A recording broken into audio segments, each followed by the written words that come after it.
In this video, we're going to take a look at the Jinhao X750. Let's jump straight to the end with my thoughts on this pen.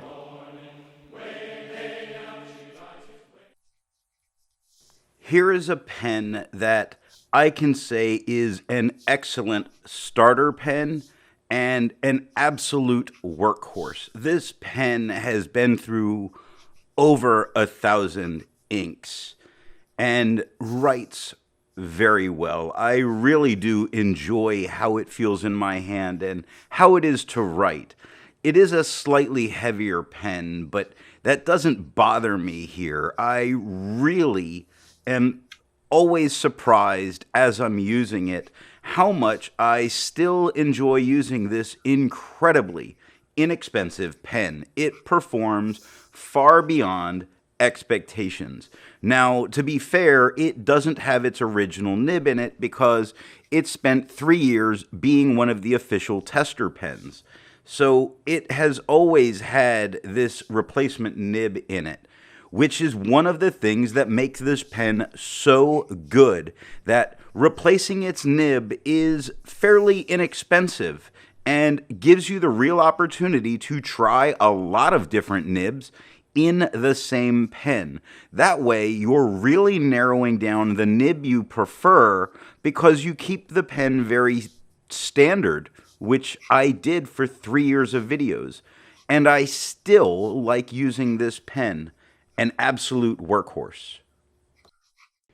Now that we know how I feel about the Jinhao X750, let's see how I got to that opinion, starting with the unboxing. The Jinhao X750 came in bubble wrap in a mailer. Really, for a pen that only costs a couple of dollars delivered off of eBay, you can't complain that it doesn't come with any packaging. And that's okay. This is a very robust pen and can easily handle what's thrown at it during shipping, so I don't see a need for them to start including packaging.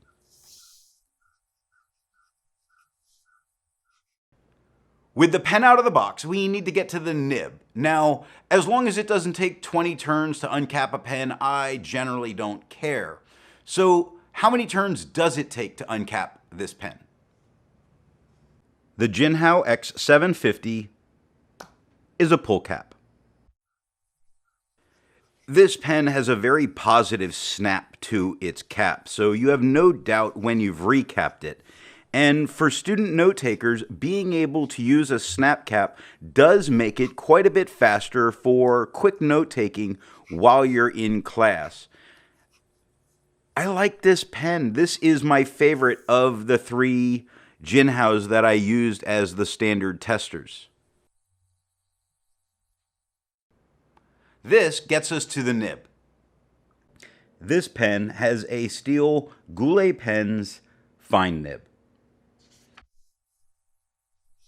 The nib is a Goulet Extra Fine. It's not the nib that originally came with this pen. It's the nib that I put on this pen to test over 1,000 inks during the first 3 years of this channel, and it's doing very well and keeps going. So it is a very high quality nib that is incredibly inexpensive to change out.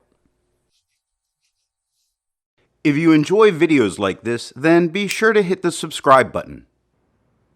Now, let's ink this pen up. The Jinhao X750 uses standard international cartridges or converters and holds approximately 0.7 milliliters of ink.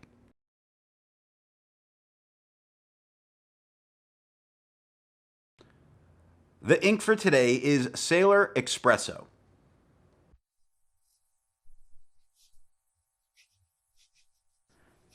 I've mentioned it before, I don't like standard international converters, and the Jinhao pens I used as testers are really good examples of that.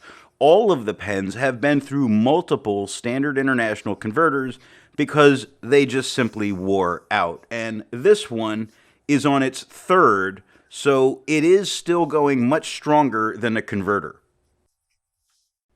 As a habit, I don't normally post my pens, but some pens need to be posted to be used comfortably, and some people prefer to post their pens. This pen does post. It'll post well enough. It moves a little bit. It's a heavy pen. I don't tend to post it because of its weight, but also I don't really post my pens. You could post it if you really wanted to. I just find that it makes it quite a bit heavier in the back, being an all-metal pen. I'd prefer to use it unposted for that reason, and it's absolutely long enough to not be a problem. Now, the important part, the writing sample.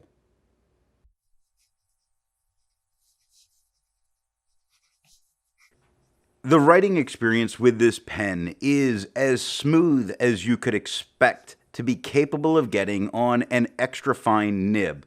It provides the feedback that it should have. It's never going to be glassy smooth for being an extra fine. It is quite comfortable in the hand, and it is what helped me get some more expensive pens that were around the same size. It really did open my eyes to some of the size of the pens that I liked. Granted, I do generally prefer a little bit larger in girth a pen than this one, but I find that the weight of this pen really offsets some of its normal thickness, because again, I prefer a thicker pen.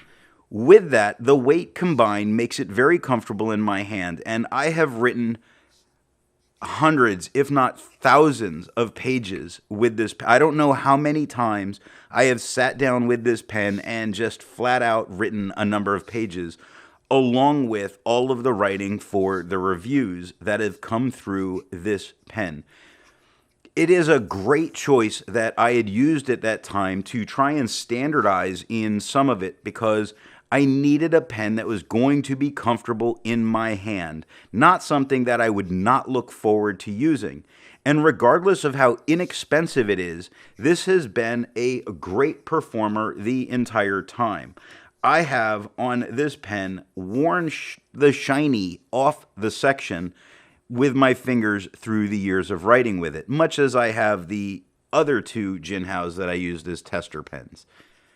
I can say that they are, without a doubt, one of the best deals that you can find to really get started in fountain pens, especially adding the fact that you can easily swap out the nib and try something different.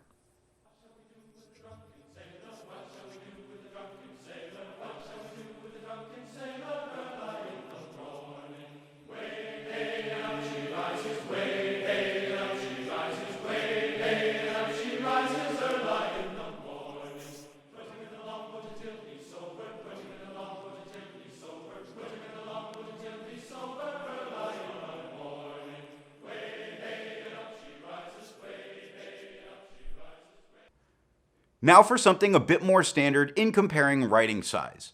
I use Namiki Blue to do this. Here it is with a Yovo extra fine on the left, medium in the middle, and a 1.1 stub on the right.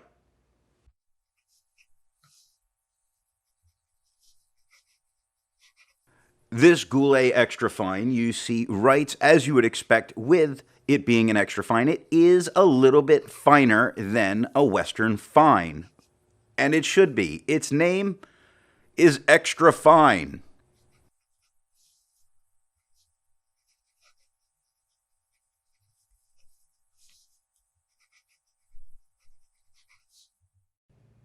But how does it compare in writing size to other nibs I've used? Looking at the writing of a Jinhao X750 with a Goulet fine nib, here it is next to a Jinhao 51A with a fine nib, a TWSBI VAC Mini with a fine nib, which would of course be the same as a TWSBI Mini with a fine nib. We see a Kaweco Transparent 475 with a vintage flex nib, and a Hero 7035 with a fine nib.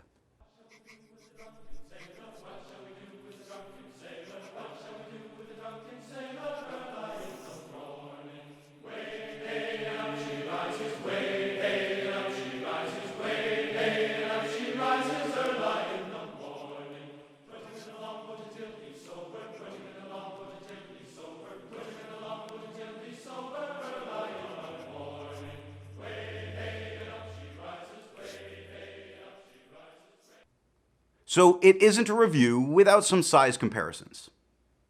Here it is capped. Here it is uncapped. And here it is posted. This pen looks very much to be an average size pen, but it is, I think, a little bit thicker than a bunch of the average pens, and its length is right in line with that, which makes it fit into the hand very comfortably and lets you have pages and pages of writing without any discomfort.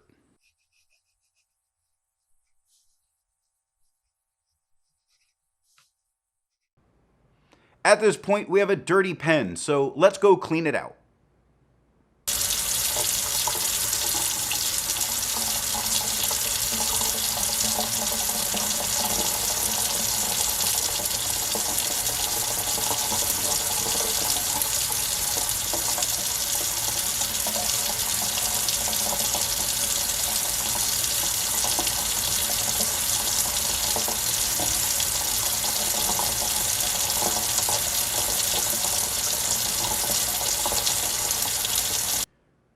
Be sure to check out the next pen review where we're going to take a look at the Airmail Regal.